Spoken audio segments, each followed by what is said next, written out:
Salam Bapak Ibu Saudara-saudari yang diberkati Tuhan. Salam jumpa kembali bersama saya melalui video khotbah pada hari ini. Tentunya kita mengucap syukur oleh karena anugerah dan pertolongan Tuhan, kita semua boleh bertemu kembali lewat video khotbah pada hari ini. Bapak Ibu saudara yang kasih Tuhan, kalau kita perhatikan dengan baik pada hari-hari ini, dunia sedang mengalami yang namanya krisis. Ya, ada banyak orang, bahkan sebagian besar orang di dalam dunia ini sedang mengalami yang namanya krisis. Saudara Bapak Ibu dikasih Tuhan. Nah, sebentar kita akan dengar firman Tuhan. Biarlah firman Tuhan ini boleh memberkati Bapak Ibu saudara sekalian. Namun sebelum kita mendengar firman Tuhan dan merenungkannya, kita mau berdoa lebih dulu kepada Tuhan.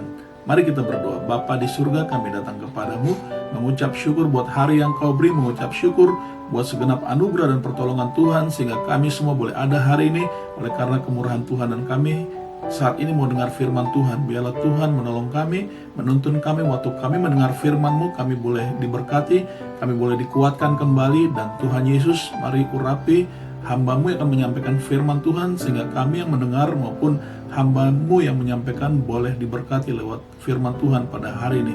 Terima kasih Tuhan Yesus, kami siap mendengar firman-Mu. Dalam nama Yesus kami berdoa, amin. Bapak Ibu saudara yang kasih Tuhan, mari kita melihat sama-sama di dalam Alkitab kita. Ada beberapa orang murid yang pernah juga mengalami yang namanya krisis dalam kehidupannya. Saudaraku, mari kita lihat sama-sama dalam Injil Lukas pasal 24 ayat 17 hingga ayat 21. Saya akan baca buat Bapak saudara sekalian dari Injil Lukas pasalnya yang ke-24 ayat 17 hingga ayatnya yang ke-21. Injil Lukas pasal 24 ayat 17, Yesus berkata kepada mereka, "Apakah yang kamu percakapkan sementara kamu berjalan?" Maka berhentilah mereka dengan muka muram. Perhatikan ayat 17b, maka berhentilah mereka dengan muka muram. Ayat 18, seorang dari mereka namanya Kleopas menjawabnya, "Adakah engkau satu-satunya orang asing di Yerusalem yang tidak tahu apa yang terjadi di situ pada hari-hari belakangan ini?"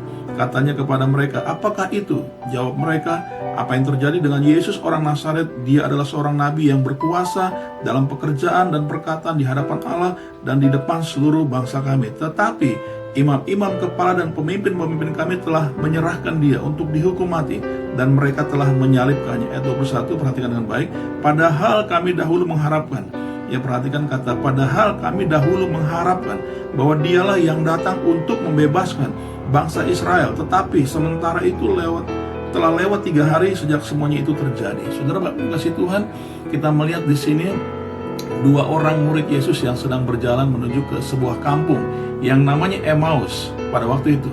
Dan Yesus menampakkan diri kepada mereka, saudara Bapak kasih Tuhan, namun mereka tidak mengetahui bahwa yang berbicara atau menampakkan diri kepada mereka adalah Yesus Tuhan yang telah bangkit. Saudara kasih dalam Tuhan, di sini kita melihat di ayat 17b khususnya kita melihat 2 orang murid ini dikatakan berhentilah mereka dengan muka muram. Saudaraku, kita lihat di sini bahwa seseorang ketika didapati mukanya dalam keadaan yang muram, terlihat muram, itu berarti orang tersebut sedang mengalami masalah. Orang tersebut biasanya sedang mengalami masalah. Ya, mungkin di dalamnya ada kesedihan yang begitu kuat, mungkin di dalamnya ada rasa kecewa yang begitu kuat. Saudaraku, di sini kita melihat bahwa 2 orang murid ini dalam perjalanan menuju Emmaus, mereka dalam kondisi muka yang muram. Ya, saudara Bapak Ibu dikasih Tuhan, ini menandakan bahwa mereka sedang ada dalam masalah. Mereka sedang mengalami pergumulan pada waktu itu, saudara Bapak dikasih dalam Tuhan. Lalu kita kemudian saksikan di ayat 21, padahal kami dahulu mengharapkan. Saudaraku, di sini juga jelas bahwa murid-murid dulu berharap kepada Yesus sebagai pemimpinnya pada waktu itu. Namun ketika Yesus mati, ya, dan setelah lewat 3 hari mereka belum melihat tanda-tanda bahwa Yesus hidup kembali atau Yesus bangkit, mereka hilang pengharapan pada waktu itu. Ya, di ayat 21 jelas dikatakan, padahal kami dahulu mengharapkan. Saudaraku, di sini kita melihat murid-murid telah kehilangan yang namanya pengharapan, saudaraku.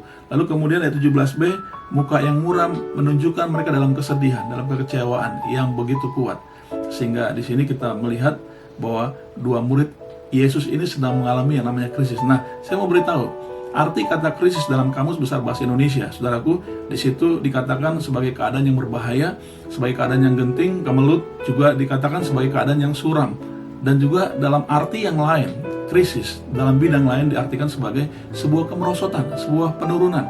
Dan juga dalam arti kata yang lain di bidang lain, saudaraku, kata kris ini mempunyai arti yaitu sebuah kehilangan. Saudara kasih dalam Tuhan, di sini kita lihat bahwa mereka saat itu sedang mengalami kesedihan, mereka sedang mengalami kekecewaan, dan mereka mukanya tampak muram, saudaraku. Dan juga di situ dikatakan bahwa mereka dulu mengharapkan Yesus sebagai pemimpin yang akan membebaskan bangsa mereka, bangsa Israel, dari penjajahan bangsa Romawi, dari penindasan bangsa Romawi pada waktu itu. Namun setelah Yesus meninggal, Yesus mati, mereka pupus harapannya, mereka hilang harapannya, mereka telah kehilangan harapan, saudara Bapak yang kasih Tuhan.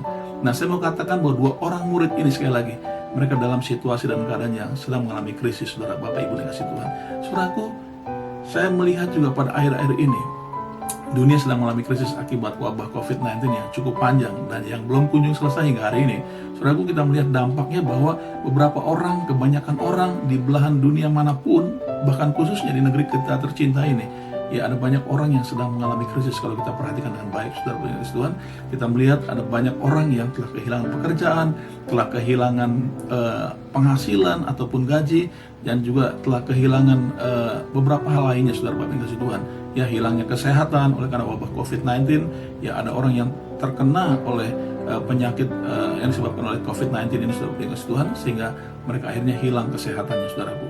Nah, kita lihat di sini ada banyak orang yang hari-hari ini telah mengalami yang namanya krisis. Saudaraku yang kasih dalam Tuhan, kita lihat di sini ada kabar sukacita, ada kabar gembira, saudaraku. Ketika mereka tahu bahwa yang berbicara dengan mereka dalam perjalanan menuju Emmaus adalah Tuhan Yesus yang sudah bangkit dari kematian, Tuhan Yesus yang sudah menang mengalahkan maut, saudara Bapak Tuhan. Akhirnya dua orang murid ini timbul kembali harapannya. Kita lihat di ayat 32, masih pasal yang sama, pasal 24. Di situ dikatakan, kata mereka seorang kepada yang lain, bukankah hati kita berkobar-kobar ketika ia berbicara dengan kita di tengah jalan dan ketika ia menerangkan kitab suci kepada kita? Ayat 33, lalu bangunlah mereka dan terus kembali ke Yerusalem. Kita lihat di sini 33, kita berhenti dulu 33a. Lalu bangunlah mereka dan terus kembali ke Yerusalem. Saudaraku, ketika mereka jumpa dengan Yesus dan mereka paham yang berbicara dengan mereka itu adalah Tuhan Yesus yang sudah bangkit, akhirnya mereka memutuskan untuk kembali ke Yerusalem. Tadinya mereka berjalan dari Yerusalem menuju ke kampung yang namanya Emmaus. Tapi ketika mereka tahu bahwa yang telah bicara dengan mereka adalah Tuhan Yesus yang sudah bangkit, akhirnya mereka memutuskan kembali untuk ke Yerusalem pergi. Saudaraku, ini kita lihat mereka berbalik 180 derajat. Dan selanjutnya, di situ mereka mendapati 11 murid. Itu mereka sedang berkumpul bersama-sama dengan teman-teman mereka. Kata mereka itu, sesungguhnya Tuhan telah bangkit dan telah menampakkan diri kepada Simon. Lalu kedua orang itu pun menceritakan apa yang terjadi di tengah jalan dan bagaimana mereka mengenal dia pada waktu ia memecah-mecahkan roti. Saudaraku, di sini kita melihat ketika dua orang murid ini yang sudah berputus asa, dua orang murid ini yang sudah mengalami krisis pada waktu itu, dan mereka beranggapan harapan mereka telah hilang, harapan mereka telah sirna, harapan mereka telah pupus daripada mereka, saudara Bapak Tuhan. Namun ketika mereka jumpa secara nyata, mereka membuktikan dengan mata kepala mereka sendiri bahwa yang berbicara dengan mereka itu pada saat perjalanan menuju ke kampung Emmaus adalah Yesus Tuhan yang sudah bangkit dari kematian dan yang sudah menang atas maut dan yang hidup untuk selama-lamanya. Maka iman mereka kembali timbul, saudara Tuhan. Semangat mereka kembali muncul. Hati mereka berkobar-kobar, menyala-nyala. Semangat mereka begitu luar biasa kembali, sehingga akhirnya mereka memutuskan untuk pergi kembali ke Yerusalem. Tidak jadi pergi ke sebuah kampung namanya Emmaus tadi. Saudaraku, kita lihat di sini bahwa ketika orang jumpa dengan Yesus, saudara Bapak Ibu dikasih Tuhan, maka di situ ada perubahan hidup, di situ ada pengharapan yang pasti, di situ ada semangat yang baru, saudara Bapak dikasih Tuhan. Saudaraku, saya mau katakan begini, pada hari-hari ini mungkin Bapak Ibu saudara sekalian sedang menghadapi atau mengalami yang namanya krisis, saudaraku. Ambil sebuah keputusan. Ambil sebuah keputusan penting. Dan keputusan yang paling tepat adalah datang kepada Tuhan Yesus yang sanggup tolong saudara. Tuhan Yesus yang sudah menang atas maut, yang sudah bangkit dari kematian, yang hidup untuk selama-lamanya. Dia mampu tolong saudara. Dia mampu kuatkan kita semua. Dia mampu berkati kita semua. Saudaraku, ketika murid-murid ini bertemu dan menyadari bahwa yang berbicara dengan mereka adalah Tuhan Yesus yang sudah bangkit dan hidup untuk selama-lamanya, mereka teringat masa-masa hidup bersama Kristus Yesus Tuhan mereka pada waktu itu sebelum Yesus mati. Mereka melihat Yesus banyak melakukan mujizat, mereka melihat Yesus banyak melakukan hal yang ajaib, ya, orang sakit disembuhkan. memberkati 5.000 orang dengan makanan, saudara kasih Tuhan, lebih daripada 5.000 orang. Yesus mampu memberi makan kepada mereka. Lalu banyak hal-hal yang luar biasa yang Yesus lakukan bersama-sama dengan mereka. Mereka oleh sebab itu ketika tahu Yesus hidup kembali, ketika tahu Yesus sudah bangkit dari kematian dan menang atas maut, semangat mereka menyala-nyala, hati mereka berkobar-kobar, saudara kasih Tuhan. Iman dan sukacita mereka timbul kembali. Iman dan sukacita mereka, rasa percaya mereka yang tadinya hilang, sekarang timbul dan kembali begitu luar biasa, saudara kasih Tuhan. Sehingga akhirnya mereka begitu semangat, mereka balik ke Yerusalem dan mereka jumpa kepada teman-teman yang lain. Mereka katakan bahwa Yesus Tuhan sudah bangkit dan sudah menang atas maut. Saudaraku, ini penting buat kita ketika kita menghadapi krisis, ketika kita menghadapi yang namanya krisis, saudara, sehingga membuat iman dan sukacita kita mungkin hilang pada saat ini oleh karena situasi dan keadaan wabah COVID-19 yang terus berlangsung hingga hari ini belum selesai-selesai. Saudaraku, penting kita untuk datang kepada Yesus. Ini keputusan yang paling tepat ketika saudara Bapak Ibu dan saya datang kepada Tuhan Yesus, saudara, karena Tuhan Yesus sanggup tolong kita, Tuhan Yesus sanggup memberkati kita, saudaraku. Nah, di sini kita melihat bahwa mereka kembali menyala-nyala semangatnya, mereka kembali berkobar-kobar hatinya, saudara Tuhan, untuk kembali melakukan aktivitas mereka yang sebelumnya mereka lakukan. Saudaraku, kita melihat di sini bahwa kerap kali kalau orang-orang di dunia, orang-orang di luar sana yang tidak percaya Yesus, mereka hilang pengharapan, bahkan mereka hilang sukacita, bahkan juga iman mereka mungkin merosot dan akhirnya hilang, saudaraku. Kita melihat karena mereka tidak punya pengharapan, karena mereka tidak tahu harus buat apa ketika mereka menghadapi dan melewati krisis yang berat ini pada hari ini, saudara Bapak Ibu Tuhan. Namun bersyukur buat orang-orang percaya, kita punya Tuhan Yesus yang sudah mati dan bangkit bagi kita. Dia memberikan kemenangan buat kita, bahkan dia menyelamatkan hidup kita, saudaraku. Nah, oleh sebab itu orang percaya harus mendasarkan iman dan sukacitanya kepada kematian dan kebangkitan Kristus Yesus Tuhan kita yang telah memberi kemenangan dan telah memberikan keselamatan buat kita. Saudaraku, kalau orang-orang di luar sana mungkin mendasarkan iman dan sukacitanya pada situasi dan keadaan. Kalau keadaan baik baru mereka bergembira, kalau keadaan baik baru mereka bersukacita. Kalau situasi dan keadaannya oke, mereka baru semangat. Saudaraku, kalau apa yang ada pada mereka mungkin banyak, mereka memiliki segala sesuatu, mereka mungkin iman dan sukacitanya boleh kuat, boleh hebat. Tapi kita tidaklah demikian, orang percaya. Kita hendaknya mendasarkan iman dan sukacita kita kepada kematian dan kebangkitan Kristus Yesus Tuhan, bukan kepada situasi dan keadaan, bukan kepada apa yang kita miliki, saudara Bapak Tuhan, sehingga itu tidak mempengaruhi iman dan sukacita kita dalam keadaan apapun juga. Pada waktu krisis kita mampu melewatinya karena iman dan sukacita kita dasarkan kepada kematian dan kebangkitan Yesus Kristus Tuhan yang telah memberikan keselamatan, kemenangan buat kita. Mari kita lihat sama-sama dalam bagian Alkitab yang lain di Habakuk pasal yang ketiga. Kita akan lihat sama-sama Habakuk pasal yang ketiga ayat 17 dan 18. Saya akan baca buat kita semua.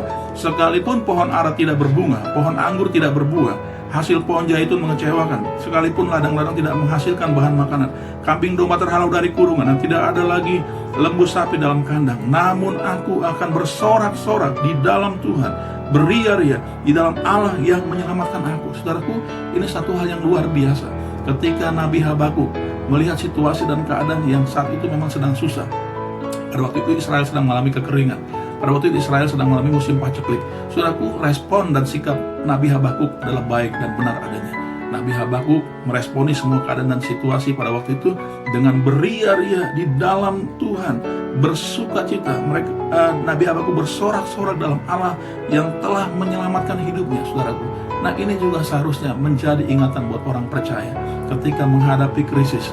Biarlah iman dan sukacita kita didasarkan pada kematian dan kebangkitan Yesus Kristus Tuhan kita yang sudah memberikan kemenangan dan bahkan keselamatan buat jiwa kita. Saudaraku, Nabi Habakuk pada waktu itu dia mendasarkan iman dan sukacitanya kepada Allah yang telah menyelamatkan hidupnya, Allah Israel yang telah menyelamatkan hidupnya, saudara bagi Tuhan. Oleh sebab itu orang percaya juga kita sebagai orang-orang yang sudah ada dalam Yesus Kristus Tuhan, kita mendasarkan iman dan sukacita kita bukan kepada situasi dan keadaan atau kepada apa yang kita miliki, tapi lebih kepada kematian dan kebangkitan Yesus Kristus Tuhan kita yang sudah memberikan kemenangan dan keselamatan buat kita semua. Kiranya Tuhan Yesus tolong kita semua. Mari kita berdoa. Bapa di surga, kami telah mendengar firman Tuhan. Biarlah kami boleh diberkati lewat firman yang kami dengar. Kami dikuatkan kembali. Kami mau datang kepada Yesus Kristus Tuhan yang sanggup tolong kami yang sanggup melakukan mujizat bagi kami, yang sanggup melakukan segala hal yang luar biasa buat kami di tengah masa krisis ini Tuhan. Tolong kami semua, kuatkan, berkati kami semua. Di dalam nama Tuhan Yesus kami berdoa. Amin. Shalom, puji Tuhan. Tuhan berkati kita semua.